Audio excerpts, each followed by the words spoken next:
Hi everyone, Miss Allie here. I want to talk to you today a little bit about why puzzles are so important to our children when they're little.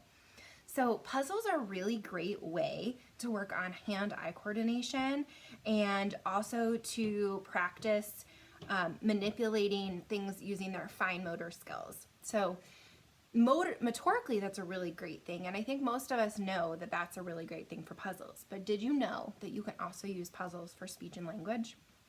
We do all the time at the Walker Scottish Rite Clinic. And one thing that's important about puzzles is picking out the right kind of puzzle for your child. So puzzles vary in level of difficulty, and some puzzles are going to be really hard for some of our little kiddos, especially that don't have those fine motor skills or that hand-eye coordination skills. So some puzzles that you might start out with would be puzzles like shapes. As you can see, when you take a triangle, you can turn it any which way, so that makes it a little bit easier. Obviously, the heart is a little bit harder to wiggle in and get in there. But one thing about these puzzles, these shape puzzles, is that the picture is behind the puzzle.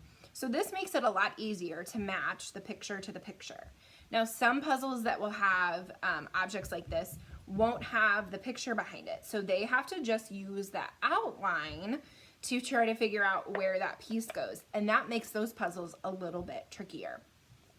So kind of see what kind of puzzles can your kids do? Can they do the ones that have the picture behind it or not?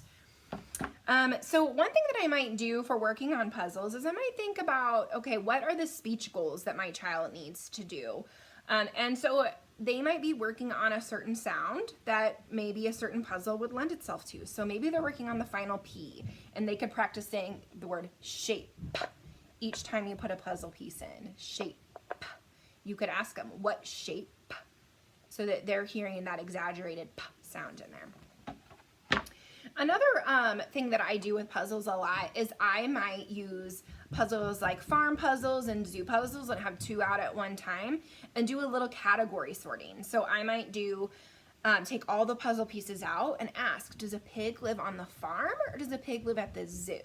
And then they get to pick which puzzle the pig goes on. So even though they visually can know, they also have to think about that vocabulary word about where the pig lives. So that might be another way that you can work on puzzles.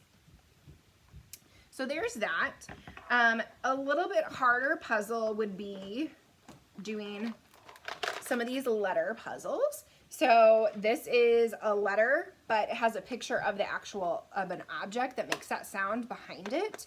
So again, they're looking at that shape and they're also looking at the picture behind it. So I might talk to them about what sound the letter makes, what the pictures are behind it. You could do things like working on multiple syllable words. And count out the syllables in the word, like Bert. How many syllables does the name Bert have? And clap it. Bert. Okay. How many syllables does Snuffleupagus have? Snuffleupagus. Woo, that's a lot of parts to that word. So you would talk to them about clapping out each syllable, but you're doing that in a fun way by playing puzzles with them. Another puzzle that would be a little bit more challenging is these kinds of puzzles. So this kind of puzzle, I would say, probably closer to age 4 or 5 is when they're starting to be able to do these puzzles, but some kids are really good at puzzles early on, so it just depends on your kid. The tricky part about these puzzles is there's nothing behind it. So they don't have a picture to look at, they don't have anything to refer to, so it's much, much harder. But it's easier for these puzzles because there is some sort of outline there. So that makes it a little bit easier for the kids to fill out.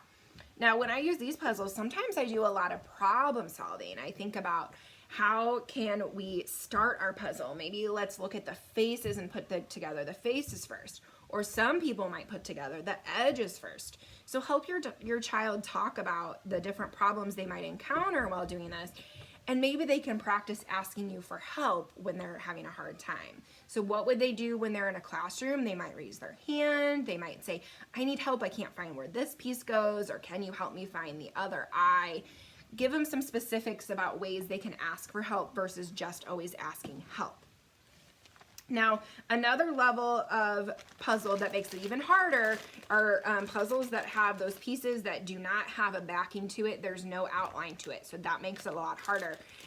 These are, for my daughter, Frozen puzzles, and these are really tricky for her to do. She's 5, and she definitely still needs a lot of help because there's no visual in terms of what to go off of. So, you know, looking at what age your child is, you want to think about what level of puzzles they can do so that we're not putting them in a place that they're super frustrated if they're trying to do them on their own. Now, last but not least, I have quite a few of these at home. We have matching heads and tails, which is really fun. That's good for those younger ages, like 2s and 3s. This is 3-letter words, and so a lot of times I will take maybe 2 or 3 of these groups out and just have them pick from those versus have the entire box out, because that's going to be way too hard for our kids. So if we just have maybe the bee and the hat out, then the child can try to figure out which of these pieces go together.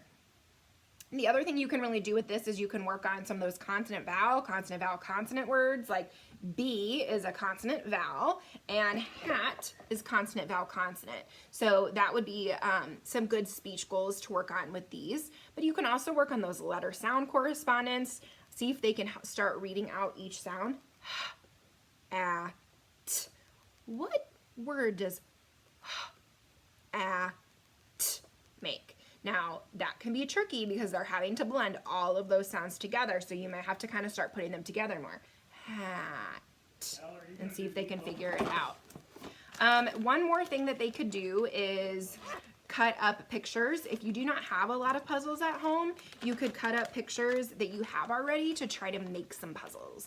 So look at magazines, look at family pictures that you might have extras of, and you can kind of slice the pictures up to try to make a match, and you can even make them kind of goofy. So this is kind of a fun one, but you could also do, you know, this and make silly ones and see, does that look right?